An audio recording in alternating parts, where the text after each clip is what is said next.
You alright guys, today this is going to be a quick video on getting into metal detecting, kind of things you need to buy, kind of price ranges we're looking at, all that good stuff. So keep tuned and I'll introduce you to my equipment and my kind of practice and what I do. Obviously this is all opinions and there's people that will tell you different things, but I've been in the hobby for a couple of weeks now and I just think this is my first takes, what I've bought and some good tips. So, obviously we've got our first bit of equipment, which is the metal detector. I've gone for the Garrett Ace 250, nice price range, about £200, £198, bought it from Amazon. It's a solid detector. Obviously you've got some faults with the discriminations, like just a little bit kind of high and trick it a lot, but at the end of the day, if you're starting off, you don't need anything better than that. Great starter detector, and say if you've got a budget of about £300, I wouldn't personally rush in and buy a detector for all of that £300. You're better off buying a detector for closer to £200 and then spending the rest of your money on the equipment that I'm going to show you in the rest of this video. So this is the detector I've chose. I think it's quite good, it's very reliable, it's helped me find over 15 kind of coins now.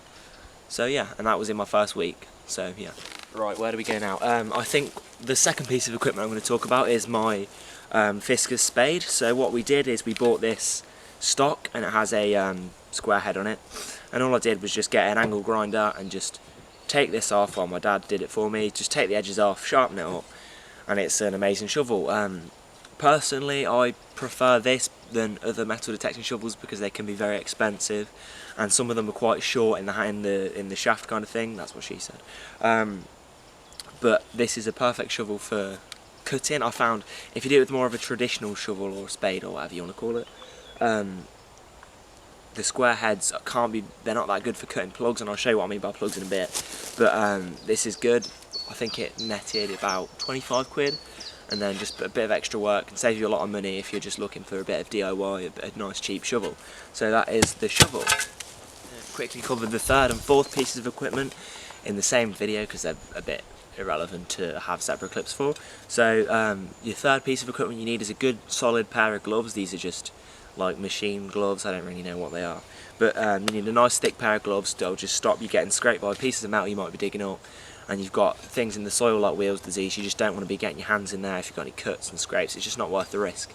And fourth piece of equipment, solid trowel. This is just a run-of-the-mill gardening trowel.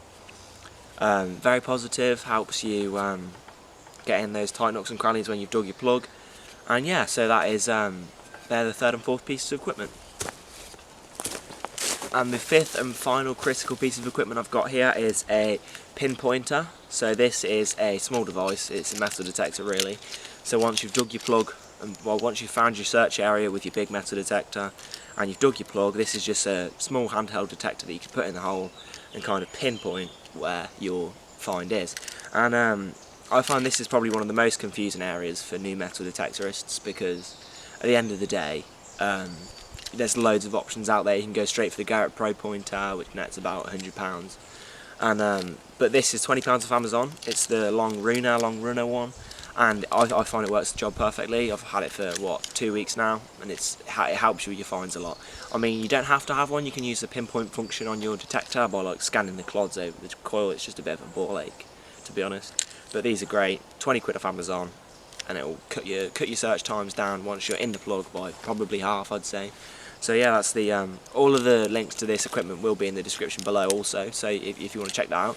So I think this overall setup probably costs around £270, so it's not cheap, but in metal detecting I suppose it's not expensive either, and that can be quite a daunting price tag if you're just starting off. You think, oh, I don't know if I like the hobby or not, but I definitely what I'd buy first is your metal detector and your spade.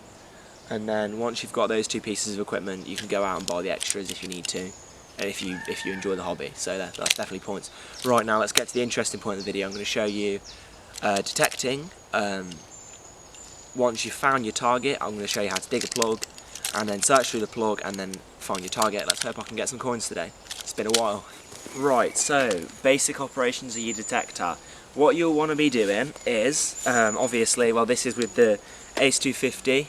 I mean, the skeleton idea of it probably follows the same like other detectors, but so what you want to do is turn your detector on,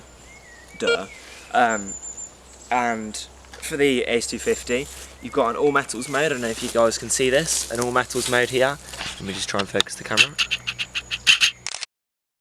You'll just keep it on the all metals mode. Probably I take it a notch down in sensitivity, and you want to just keep it on here, and because sometimes you can get a lot of false signals if you have your sensitivity too high, and you can kneecap yourself. So what you want to do is just have the sensitivity a little bit turned down, and yeah, and then you can get hunting.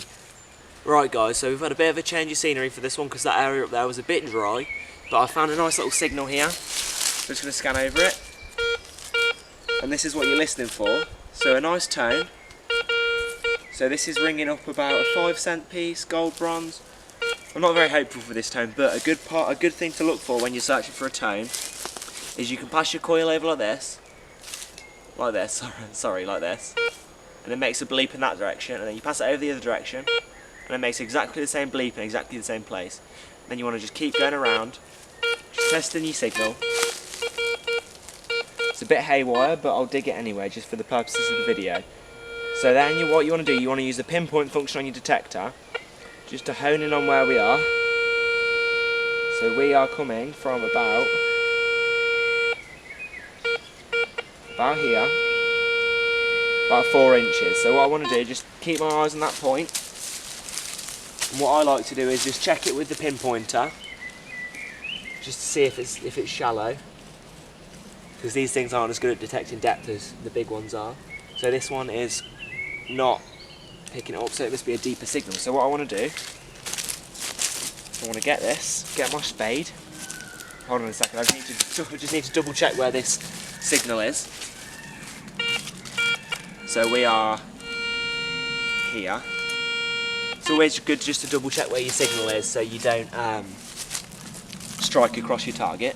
Just take a dig in, like this, wiggle it a little bit, take a dig in here.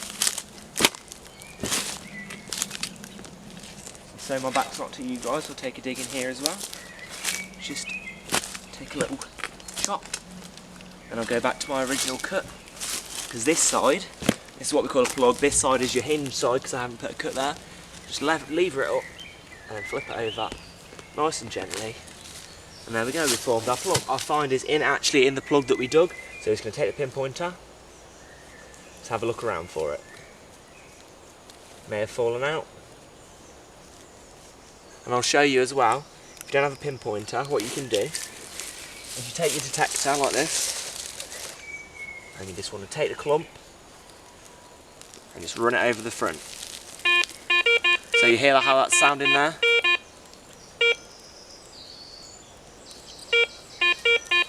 So what we want to do now, just break it up like this, and then just check it over with our pinpointer. It's not a very good demonstration club, this is, because of all the roots in it, but I keep going over it. Now it'd help if you turn your pinpointer on. So you want to just check over it. Where is it? Where are we? Seem to have lost it again. It's a very poor demonstration, this is, sorry.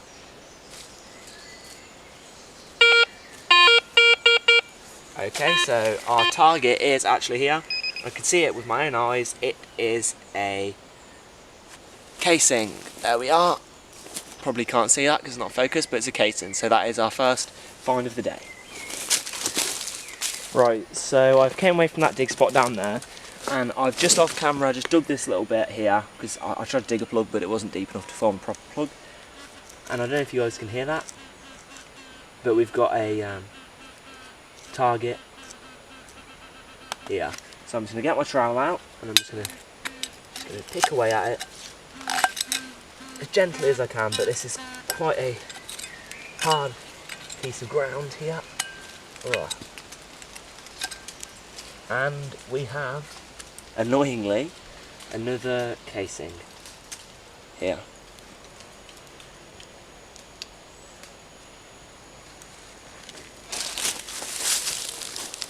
Right guys, so we've got another great example of a dig here. I'm just going to turn my pinpointer on. I'm going to turn it on to beep for you guys. So I've just been detecting this area, and I've got a signal here. So what I've done is I've came over with my pinpointer and I've checked, and it can pick it up from the surface. So what I want to do now, I'll just get my trowel out and I'll make a very, very small plug. Just very small, because at the end of the day, if this is close to the surface, there's no need me coming blundering in with my big spade. I might damage the find if it's anything good, which I don't know. But right, so we are still picking up something good here. So we're going to keep going in with our trowel. Just keep going in. Ugh. This is the interesting part of metal detecting. You never know what you're going to get. So I wish I could turn around to you guys and say I've came and planted a lovely penny or a lovely sixpence, but at the end of the day, I don't know. I'm probably thinking this is going to be another casing, but you never know. Just keep digging. Looking for, personally, my favourite finds are coins, but everyone's got their own favourites. Actually, my favourite find would probably be a gold coin, but because you know, money, but just gotta keep digging. Bit tedious, but I hope it's a good target we're digging for. So we're getting a good ring up on this outer wall here. So just gotta keep digging, keep burrowing away. Check again. Target's still in there. Gotta keep digging. Well, let me find this target for you guys, then I'll film you again. Okay guys, so unfortunately what we found here was the top of a shotgun shell, but I'm going to be keeping these and I'll show you everything that I found today at the end. Right, so very quickly I've just found a good looking target over here, so we're just going to scan over it. Right, okay, that's coming up pretty close to the surface, not close enough to the pinpoint, so I've already checked it. So I'm going to just dig a little plug here, like this. One. Probably a bit close to my target, but you know. Two, like this, and then three, like this. So then what we're going to do, go in our original cut, go down, lever it back up, and just flip it over. Righty ho. So now we're going to get the pinpointer out, like this, checking the hole. Okay, so we're in the plug, and I can see already this target is a piece of wire for, thought that was going to be a coin then. Never mind, we move on. Right guys, so this should be a good target, and I know I've said that for the past couple, but this is sounding good. So we're just going to ring it like this. Nice repeatable signal on the monitor as well, it's not changing between targets, so just going to find out where it was. It's about here. So I'm just going to check over this with my handheld. Okay, so not picking up any vibrations, so I'm just going to scan over this again. So my plug is going to be around this little point here. So what I'm going to do now is I'm just going to dig in here. Just going to get one, just going to jump on that a little bit. One up there, two up there, and three, like that. I'm just going to dig in again, lever it up, and this is just a bit of a crumbly plug. Right, now I'm going to get my handheld pinpointer here, go through the hole. Have a touch, can you feel it yet? Okay, so it's in this piece of chunk here. Can feel it? Not quite sure, I think it's just scrap. It's just a piece of scrap. Okay, high hopes for that one as well. Put it in my pocket though, clean it up later, see if it's more than just a piece of scrap, you never know.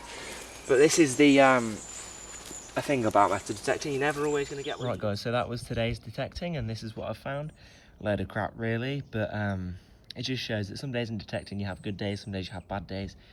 But just as an example, here's some of my good finds. I've got more than this, but this is just a collection of pennies that I've got and a nice little silver bit of sixpence. So just some days you have bad days, but if you keep on going, you'll eventually hit some treasure, and even better stuff than pennies. One of these is from 1870, so it's just a cool little bit of history there, but still.